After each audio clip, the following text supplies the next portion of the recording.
Es hora de analizar y debatir los temas del día en la mesa ancha. Señores, muy buenos días. Ya vamos por miércoles. Muy buenos días, María. sí. Mitad de semana. Bueno, y hoy nuevamente sobre la mesa todo lo que está pasando en esa negociación del gobierno nacional con las disidencias de las FARC, con una declaración de las últimas horas del jefe negociador del gobierno, Camilo González Pozo, quien asegura que Iván Lozada o Iván Mordisco no está en la mesa de negociaciones. Y entonces uno se pregunta, entonces, ¿con quién estamos negociando? Si se supone que él es el jefe de las disidencias. Y dice, las conversaciones están congeladas. Y si están congeladas las conversaciones, ¿por qué seguimos con un cese bilateral? Muchas preguntas que siguen alrededor de esta negociación, Juana. Hay algo que ha dificultado enormemente las negociaciones con las disidencias que lidera Iván Mordisco, porque no solamente es un grupo liderado por Iván Mordisco. Resulta que Iván Mordisco representa una parte de ese grupo, pero no todo.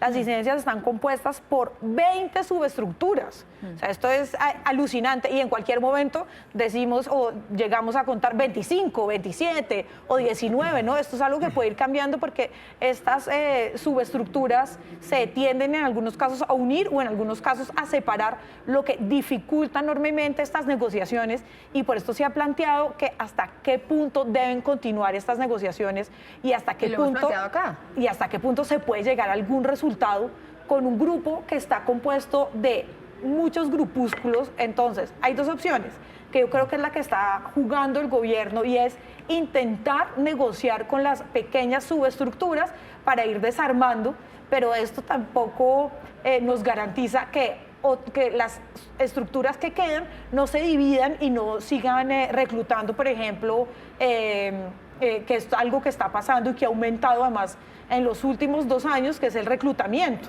Entonces esto es parece una negociación realmente, a mi parecer, sin mucha salida. Sí, porque además sin esa figura que es la que todo el mundo entiende, es un poco, así sean, digamos, muchas subestructuras, la que más ascendencia tiene. Entonces, ¿qué unidad de mando hay para mantener un cese bilateral del fuego? Y ese es un problema, no hay unidad de mando. Entonces, sí, eso es el problema, yo creo, para negociar. ¿Con quién se negocia? Si no hay una estructura organizada. Sí, no son cosas que se deberían solucionar o resolver antes de sentarse en la mesa, e incluso, por supuesto, de ceder el cese del fuego. Es que el cese del fuego también es un respiro para ellos. Seamos realistas, esto no es nada distinto de lo que ocurrió en las negociaciones primeras durante el gobierno de Juan Manuel Santos con las FARC, que los grupúsculos o que las subdivisiones más violentas o que los comandantes más violentos, menos políticos si uno quiere, más ligados a las actividades criminales, pues se desprendan del proceso de paz porque tienen todos los incentivos para no reintegrarse a la vida civil, para no reintegrarse a la ilegalidad, sino para seguir pues usufructuando de unas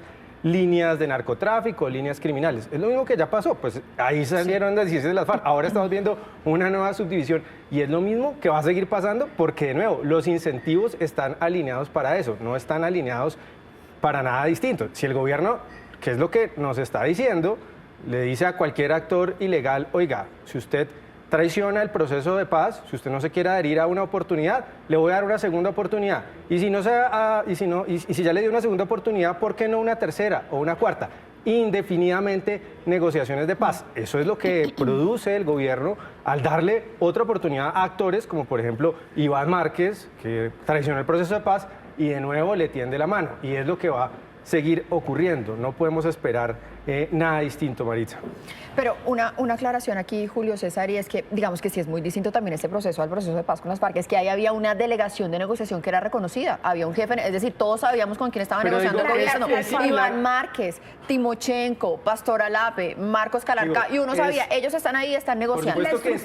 La estructura de las FARC es incomparable a la estructura de las disidencias, porque exactamente es la palabra, ¿no? Estamos hablando de estructura y las disidencias no tienen estructura.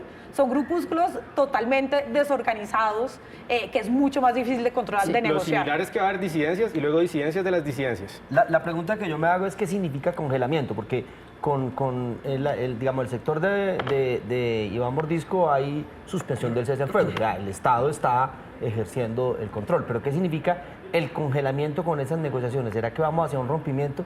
Y yo estoy en parte de acuerdo con Julio, yo creo que el gobierno tiene que replantear la estrategia, y también con Juana del EMC, porque yo creo que esa estrategia, que es un tanto ambigua, ha generado los incentivos necesarios para que en cada región un grupo reclame entonces que ellos también tienen capacidad de ejercer las armas, capacidad de negociación, porque si el gobierno entonces dice, listo, no voy a negociar con el jefe, sino que voy a ir región por región, ese es un incentivo para que se generen otras disidencias. Yo creo que aquí lo hemos dicho varias veces, el gobierno especialmente con este grupo tiene que sentarse, replantear su estrategia, porque yo creo que así esto va a terminar en una crisis. Yo quiero agregar una cosa muy corta, y más que se generen otras disidencias, es el enfrentamiento entre esas disidencias, los otros grupos que salen, por ejemplo, del Clan del Golfo. Es ahí donde es imposible controlar y donde esos grupos enfrentándose entre ellos causan estos fenómenos de violencia más aterradores. Bueno, vamos a analizar ahora otro tema que también ha estado, digamos que ha estado, de la que se ha ocupado la opinión en los últimos días, y es todo lo que ha pasado en Ecuador. Con este ingreso a la embajada en México, por supuesto, es algo que se rechazó, toda la comunidad internacional lo rechazó, pero ahora la respuesta y la reacción del gobierno colombiano. Todo esto arrancó con la cancelación de un gabinete bilateral que había para los próximos días en Ipiales, pero además ayer el presidente Gustavo Petro le sumó a esto una declaración que ha generado todo tipo de reacciones y dice: Ecuador e Israel compiten en barbarie. Una desafortunada comparación, creo que son dos contextos geográficos, históricos, de conflicto diferentes, creo que es una desafortunada comparación. Ahora, en medio de la maraña de temas se nos había olvidado un poco tocar el tema del Ecuador, eso fue gravísimo, es decir, se violó no solo el derecho de asilo, en este caso del vicepresidente Glass, que independientemente de su responsabilidad ante la justicia, tenía una protección, y algo que es inviolable e impensable, que es atacar e invadir militarmente una embajada. Mire el caso de Ecuador, por ejemplo, con Assange, ¿sí? en la embajada en el Reino Unido. ¿Qué tal que Estados Unidos, por ejemplo, hubiera tomado la embajada y haberse llevado a Assange? Hubiera sido un escándalo impresionante. Entonces no se entiende muy bien cómo fue la situación de Ecuador. Yo soy partidario de que este tipo de crisis se aborden en escenarios internacionales, es decir, no unilateralmente por cada país, sino un pronunciamiento de la Comisión Interamericana de Derechos Humanos, de la Asamblea, de la OEA, de Naciones Unidas, porque si cada país va a usar su propio criterio de cómo, no sé, sancionar, entonces Venezuela ya va a retirar su sede diplomática del Ecuador y se da una escalada ahí unilateral que yo creo que no ayuda. Bueno, ayer en la ONU, en el encuentro de la CELAC, México le pidió a la ONU que expulsara a Ecuador. Es que es gravísimo lo que pasó en en el este momento. Ecuador. Y me parece que la ligereza del presidente Noboa al decirle a López Obrador que se fueran a comer ceviche y tacos para hablar de la crisis también me dejó muy impresionada, ¿no? Pareciera que no supiera la dimensión de la crisis y la violación del derecho internacional. ¿Sabe cómo se podría resolver esto? Que como ya le había a México otorgado el asilo, se lo entregue al vicepresidente a las autoridades mexicanas. Yo coincido aquí en que aquí hubo una violación al derecho internacional, una torpeza sin duda, y a mí me preocupa mucho lo de Venezuela. En la Embajada Argentina en Venezuela hay asilados políticos venezolanos, y yo creo que esto puede usarse como una excusa por parte de la dictadura para ir y secuestrar a esas personas. Ahora bien, hay que decir que Jorge Glass no es ningún santo. A ver, Jorge Glass no es un perseguido político. Jorge Glass es una persona que fue condenada por corrupción por una democracia que es la democracia ecuatoriana. Que el presidente cometió un error es un asunto, pero es una democracia y no es un perseguido político. Para finalizar, insólita la doble moral de Petro. Es decir, no ha sido capaz de condenar a Venezuela, que viola todos los días los derechos humanos, la dictadura venezolana, y ahora sí le pone tiene presos mano políticos, que no deja participar a la oposición y no tiene garantías electorales. Con la dictadura socialista de Venezuela y la hostilidad con otro tipo de gobiernos. Volvemos a la mesa ancha y ahora vamos a discutir sobre eso que pasó en las últimas horas en la Avenida El Dorado en Bogotá: traumatismos, congestiones, muchísima gente afectada por cuenta del bloqueo de los taxistas que otra vez salen con esta amenaza de que van a cerrar la ciudad si no es que se regulan el servicio de transporte particular en servicios particulares, pero el servicio público de transporte. A esto se le suma que llegó otro gremio, el de los motociclistas, y esto terminó en desórdenes públicos. Julio. Pues esto es una consecuencia de que no estén claras las reglas de juego en cuanto a la operación de las plataformas. Reglas de juego que deberían estar basadas, a mi modo de ver, en la libertad de los usuarios para moverse en el medio que les plazca. Es decir, no debería estar el control en quienes prestan el servicio, sino en los usuarios, en los ciudadanos.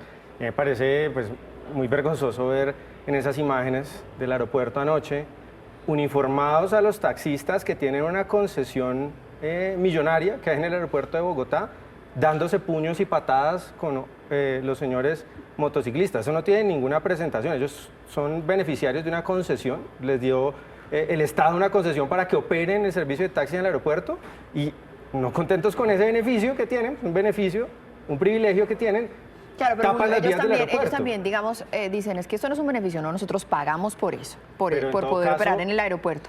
Pero además de eso tenemos que pagar un seguro más caro, una póliza más cara y además de eso tenemos que pagar un cupo que muchas veces cuesta 100 millones de pesos, digamos, poniéndole un poquito de balance a esto. Ahí voy.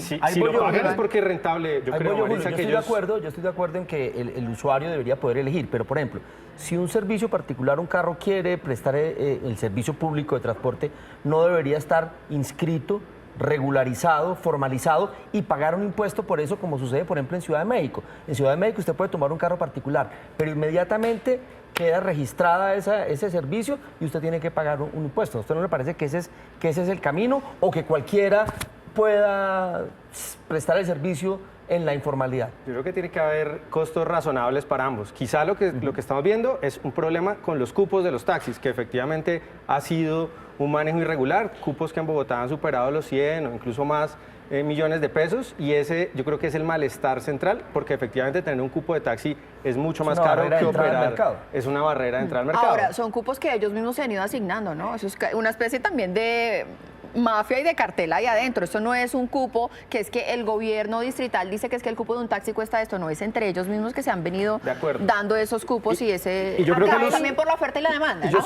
sé Que eso- una cosa chiquita, yo creo que los ciudadanos han entendido que la regulación que ha tenido el Estado con los taxis no es tan efectiva como la autorregulación de los privados, en el caso de las plataformas, que les brinda más seguridad, más trazabilidad para ver dónde va el carro, etcétera. Hay más confianza en las plataformas que coger en un taxi en la calle y eso lo sabe cualquiera.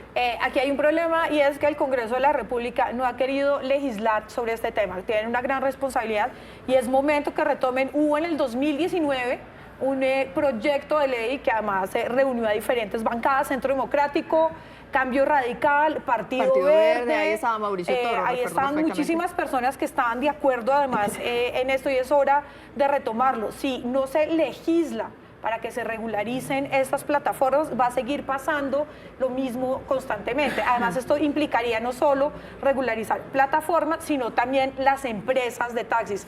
Insisto, no es lo mismo ser dueño de una empresa de taxis a ser un conductor y dueño de un taxi particular. Ahora, en no rela- son las mismas, en no relación- tienes acceso a las mismas cosas y es, por ejemplo, es increíble que empresas de taxis, los conductores tengan que trabajar 16 horas, pagar ellos mismos su seguridad social y que no haya ninguna responsabilidad por parte de la empresa que los contrata. Ahora, en relación con los disturbios, creo que Bogotá es muy vulnerable en la calle 26 y eso meritaría una respuesta mucho más efectiva y preventiva de las autoridades para evitar que ese tipo de cosas pase, porque mucha gente termina siendo afectada perdiendo vuelos nacionales, internacionales. Entonces yo creo que tienen que estar prendidas las alarmas en esa zona de la 26 porque no es la primera ni la última vez que esto va a pasar. Jorge, pero siempre hay policía de tránsito en el aeropuerto, pero a la hora de usted coger un taxi que le cobre 8 veces más lo que cuesta la carrera, no hay nadie.